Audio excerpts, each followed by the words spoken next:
श्री गोकुल बाबा धाम में शिव महापुराण कथा के 9वें दिन कथा प्रवक्ता शैवाचार्य प्रशांत प्रभुदास जी महाराज ने भोलेनाथ और पार्वती जी के विवाह की अद्भुत कथा सुनाते हुए कहा, महाशिवरात्रि का महापर्व भगवान शिव और माता पार्वती के विवाहोत्सव के रूप में मनाया जाता है।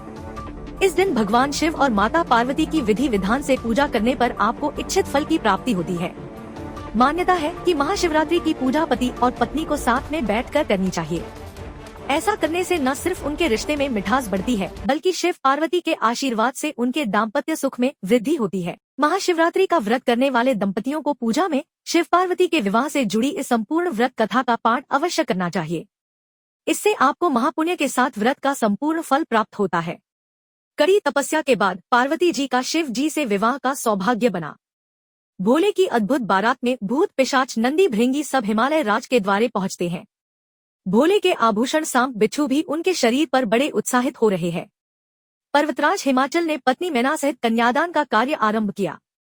उस समय वस्त्राभूषणों से विभूषित महाभागा मैना सोने का कलश लिए पति हिमवान के दाहिने भाग में बैठी। तत्पश्चात पुरोहित सहित हर्ष से भरे हुए शैलराज ने पाद्य आदि के द्वारा वर का पूजन करके वस्त्र, चंदन और आभूषणों द्वारा उनका वरण किया। इसके बाद हिमाचल ने ब्राह्मणों से कहा, आप लोग तिथि आदि के कीर्तन पूर्वक कन्यादान के संकल्प वाक्य का प्रयोग बोलें। उसके लिए अवसर आ गया है। वे सत्र द्विजश्रेष्ठ काल के ज्ञाता थे, अतः तथास्तु कहकर वे सब बड़ी प्रसन्नता के साथ तिथि आदि का कीर्तन करने लगे। तदंतर सुंदर लीला करने वाले परमेश्वर शंभु के द्वारा मन ही मन प्रेरित हो हिमाचल ने प्रसन्नतापूर्वक हंसकर उनसे कहा, शंभो, आप अपने गोत्र का परिचय दें। प्रवर, कुल, नाम, वेद और शाखा का प्रतिपादन करें। अब अधिक समय न बिताएं। हिमाचल की यह बात सुनकर भगवान शंकर सुमुख होकर भी विमुख हो गए। अशोचनीय होकर भी तत्काल शोचनीय अवस्था में पड़ गए। उस समय श्रेष्ठ देवताओं, मुनियों, गंधर्वों, यक्षों और सिद्धों ने देखा कि भगवान शिव के मुख से कोई उत्तर नहीं निकल रहा है।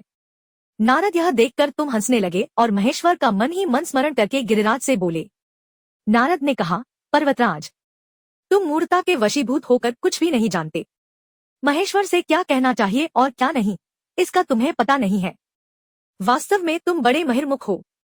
तुमने इस समय साक्षात हर से उनका गोत्र पूछा है और उसे बताने के लिए उन्हें प्रेरित किया है। तुम्हारी यह बात अत्यंत उपहासजनक है। पर्वतराज, इनके गोत्र, कुल और नाम को तो विष्णु और ब्रह्मा आदि भी नहीं जानते, फिर दूसरों की क्या चर्चा है। शैलराज, जिनके एक दिन में करोड़ों ब्रह्माओं का लय होता है, उन्हीं भगवान शंकर को तुमने आज काली के तपोबल से प्रत्यक्ष देखा है। इनका कोई रूप नहीं है। ये प्रकृति से परे निर्गुण परब्रह्म परमात्मा है।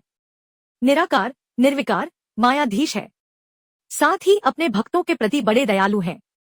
भक्तों की इच्छा से ही ये निर्गुण से सगुण हो जाते हैं। निराकार होते हुए भी सुंदर शरीर धारण कर लेते हैं और अनामा होकर भी बहुत से नाम वाले हो जाते हैं। ये गोत्रहीन होकर भी उत्तम गोत्र वाले हैं, कुलहीन होकर भी कुलीन है। पार्वती की तपस्या से ही ये आज तुम्हारे जामाता बन गए हैं, इसमें संशय नहीं है। गिरिश्रेष्ठ, इन लीला विहारी परमेश्वर ने चराचर जगत को मोह में डाल रखा है। विवाह संपन्न होने पर विशाल पांडाल में उपस्थित हजारों श्रद्धालुओं ने झूम झूम कर शिव पार्वती विवाह का आनंदोत्सव मनाया। पावन कथा के बीच भजन गायक सुमित और संगतकर्ताओं आकाश और धर्मेंद्र ने सुमधुर संगीत के साथ भजनामृत से सबको मंत्रमुग्ध किया। कथा आजमान देवी प्रसाद साहू, हरि प्रसाद साहू, श्रीमती संतोष साहू, धीरज सिंह, विक्रम सिंह, नीलम त्रिपाठी, निशीत निगम, राधा निगम, डॉक्टर सुषमा सिंह, श्रीमती लीलावती, संतोष तिवारी, ललिता तिवारी, कथा अध्यक्ष अधिवक्ता राजेश त्रिपाठी व श्रीकांत शुक्ला मुकुल, व्यवस्थापक जितेंद्र सिंह, अन्नू, संरक्षकों हरि सहाय मिश्र मदन, डॉक्टर सुषमा सिंह, कमल वर्मा, राजेंद्र सिंह सेंगर, साधना दीक्षित, राहुल पांडे, विघ्नेश पांडे, संजय पांडे, सरिता सिंह, वंदना सिंह, दीपाली सिंह, इंद्रमणि मिश्रा एडवोकेट, अभिषेक शुक्ला, संजय त्रिपाठी, अनिल गुप्ता, संजय शुक्ला, दिव्या शुक्ला, शोभा पांडे, चंद्र प्रकाश बाजपाई, ओम प्रकाश सोनी, कुलदीप सिंह, कुंवर बहादुर सिंह, रवि प्रकाश सिंह, कौशल किशोर यादव, संतोष दीक्षित, मनोज सिंह, शिवेंद्र अवस्थी, रोहित अवस्थी, शुभ दुबे, सोनू सिंह, सोनू पावर हाउस आदि ने आशीर्वाद प्राप्त किया। संयोजक डॉक्टर मनीष सिंह सेंगर ने आगामी 13 अगस्त को होने वाले 1008 पार्थिव शिवलिंगों के सामूहिक रुद्राभिषेक में ज्यादा से ज्यादा लोगों को सपरिवार शामिल होने के लिए पंजीकरण कराने की जानकारी दी। आचार्य कार्तिकेय द्विवेदी ने 3 दिवसीय स्वर्ण भैरव महायज्ञ में सपरिवार भाग लेने का आह्वान सुधी जनों से किया।